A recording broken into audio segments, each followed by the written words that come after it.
अस्सलातु वस्सलामु अलैका या रसूलल्लाह व अस्सलातु वस्सलामु अलैका या हबीब अल्लाह। मेरे प्यारे बहनों, भाइयों, दोस्तों, बुज़ुर्गों, अस्सलाम वालेकुम।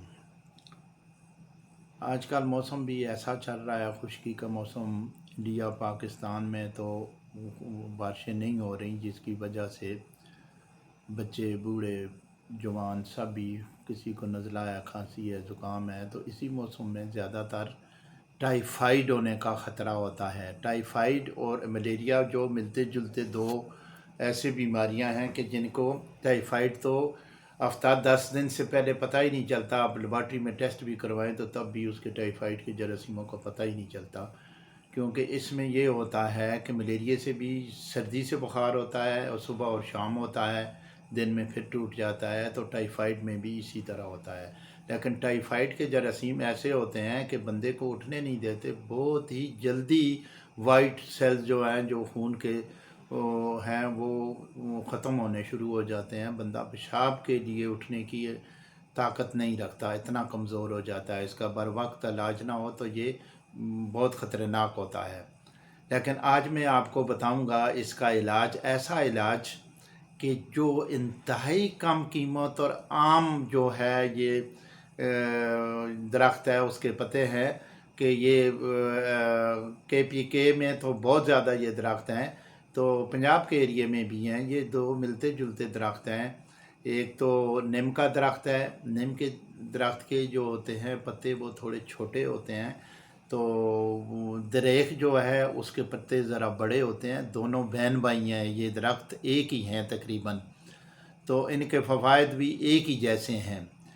तो ये जब बुखार हो जाता है तो ट्रीटमेंट इसकी ऐसी चलती है, डॉक्टर करते हैं 10-15 दिन तो ये इंजेक्शंस और ड्रिपें वगैरह लगाते रहते हैं, और जाकर बड़ी मुश्किल से ये काबू में आता है। तो 1 महीना 1.5 महीना बंदा टाइफाइड के बाद उठ नहीं सकता, ना सही तरह खा सकता है, ना पी सकता है। मैदे में भी साथ इन्फेक्शन हो जाती है, बंदा को उल्टियाँ होनी शुरू हो जाती हैं। तो ये बहुत ही ऐसी बीमारी है कि जिसमें बंदा बहुत लाग़र होकर रह जाता है, इंतहाई कमज़ोर होकर रह जाता है। तो इनके लिए जो टाइफाइड और मलेरिया जो है, इन दोनों के लिए एक ही दवाई मैं तजवीज़ करूँगा। इंशाअल्लाह ताला 3 दिन लेंगे, 3 दिन के अंदर अंदर इसके जो जरासीम हैं ख़त्म हो जाएंगे। बाज़ बंदे ऐसे होते हैं कि उनको टाइफाइड इस साल हुआ है तो वो जरासीम जो है ब्लड से मुकम्मल तौर पे ख़त्म नहीं होते, वो आने वाले साल फिर उसी मौसम में फिर वो बुखार हो जाता है, फिर ट्रीटमेंट इसी तरह महीना 1.5 महीना लग जाता है।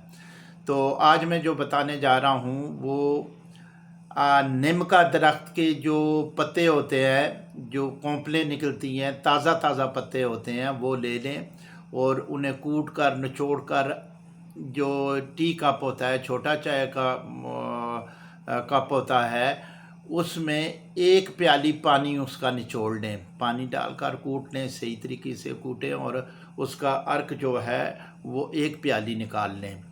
और अगर जहाँ पे नीम नहीं है तो वो दरेख के जो कोंपले हैं, जो पत्ते हैं ताज़ा जो निकलती हैं शाखें ऊपर से, वो ले लें और उनको उसी तरीके से कूट कर उसका पानी 1 प्याली जो है वो ले लें।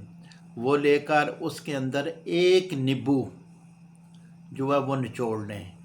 और लेना भी किस वक्त है? दोपहर के वक्त लेना है, क्योंकि इसके पीने से थोड़ी ठंड लगती है, सर्दी लगती है। तो दोपहर का वक्त जो होता है मुनासिब होता है कि ना सर्दी इतनी नहीं होती है और मौसम ठीक होता है, सुबह और शाम में ठंड होती है। तो वैसे भी ये सर्दी से इसमें बुखार होता है, इसके जरासीम ऐसे होते हैं। तो जब बुखार चढ़ता है तो सर्दी लगती है और सर्दी के बाद कपकपी तारी होती है और फिर जाकर ये बुखार फुल हो जाता है। तो जब फुल बुखार होता है तो बंदे को थोड़ा सुकून हो जाता है, जब सर्दी लगती है तो पूरा जिस्म टूटता है। तो ये दोपहर के वक्त 1 प्याली नींबू डालकर आप ले लें।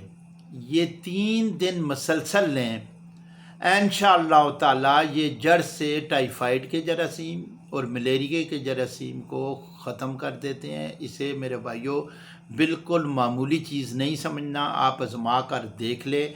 इंशाअल्लाह ताला फिर आपको टाइफाइड नहीं होगा। आपके जरासीम आपके ब्लड के अंदर से इसके टाइफाइड के मुकम्मल तौर पे ख़त्म हो जाएंगे, मलेरिया के मुकम्मल तौर पे ख़त्म हो जाएंगे।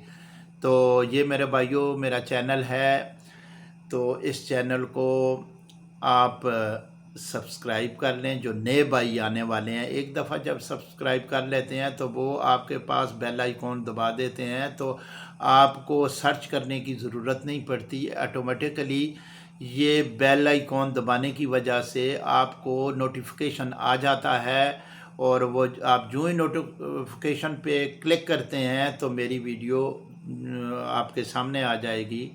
तो आप इससे फ़ायदा उठा सकते हैं। मैं रोज़ाना की बुनियाद पे किसी न किसी बीमारी पे कोई ना कोई मैं दवा तजवीज़ करता हूँ, और मैं बड़े गौर व फ़िक्र के बाद बहुत अच्छी और सस्ती दवा तजवीज़ करता हूँ।